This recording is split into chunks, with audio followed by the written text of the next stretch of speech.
the emergence of these male homoerotic expressions in early shoujo manga in the 1970s in Japan has been understood as a way for women to be able to experience sexual pleasure vicariously, so through these male characters, in a society where this would not have been permissible for a female character. But even if it was a complex of negative reasons to why this expression emerged, Fujimoto argues that once it was in place, it started thriving because of other and positive reasons. And the key word there, she argues, is play, or gender play. So the female readers started to couple male characters from mainstream manga with each other for its entertainment value. And I will return again now to Watanabe Yumiko's foundational text about shota research. In her text, Watanabe interviews a female mangaka who is a contributor to X-Kids. She's called Suo-san, and she has made doujinshi of Yu Yu Hakusho and also of Gundam.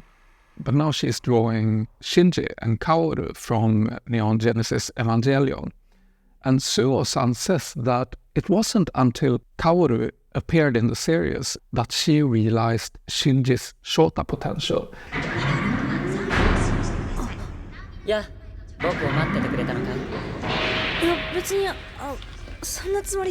She's laughing and she's saying, "Oh, what?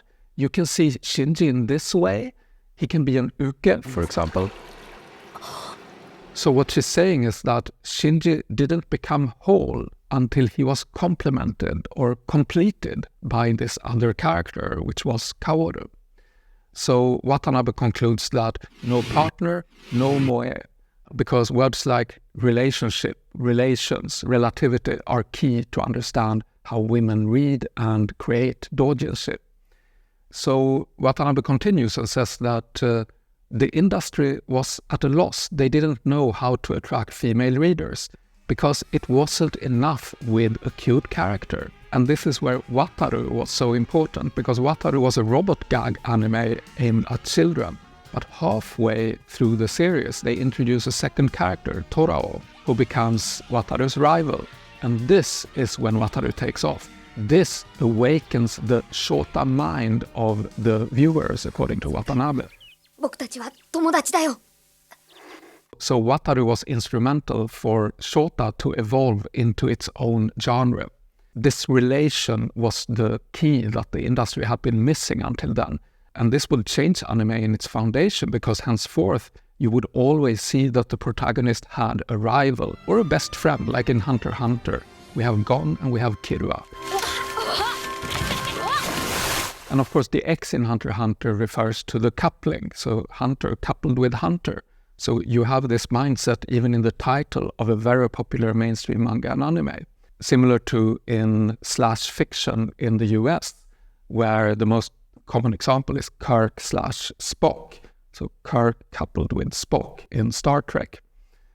In Japan, the X is not pronounced. I think when the X is in English texts, it's pronounced.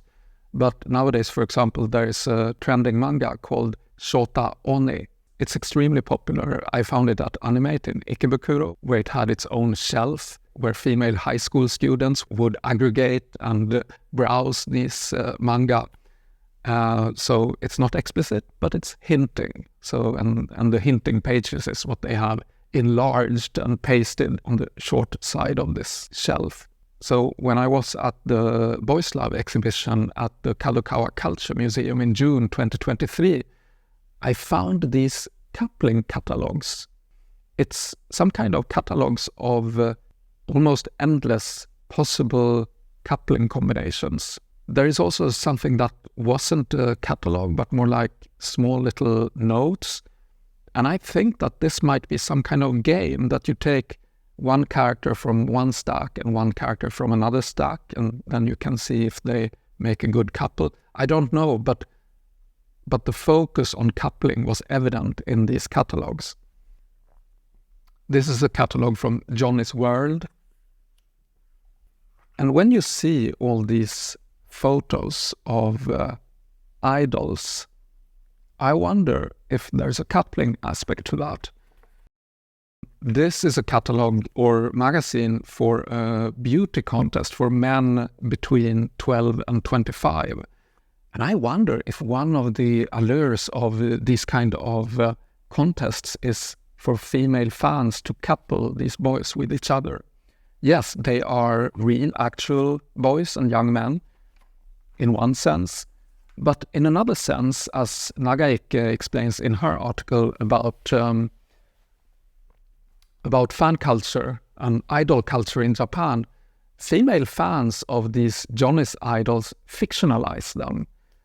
There's even one example with one idol who married, but who never commented on that. So the female fans could sort of suspend disbelief and pretend that, no, maybe he's not married after all, maybe it's not for real.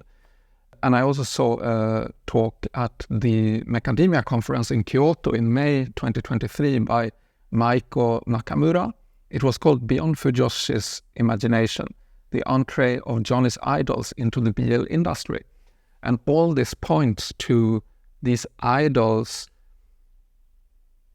being seen as characters, as fictional characters. They are fictionalized, and this blurs the border in a way between fictional and actual, or at least between 2D and 3D, as it is sometimes called. I will talk more about that later, but I think this is interesting, how these idols that enter the BL industry apparently are coupled with each other in the same way that Wataru and Torao or Shinji and Kaoru were.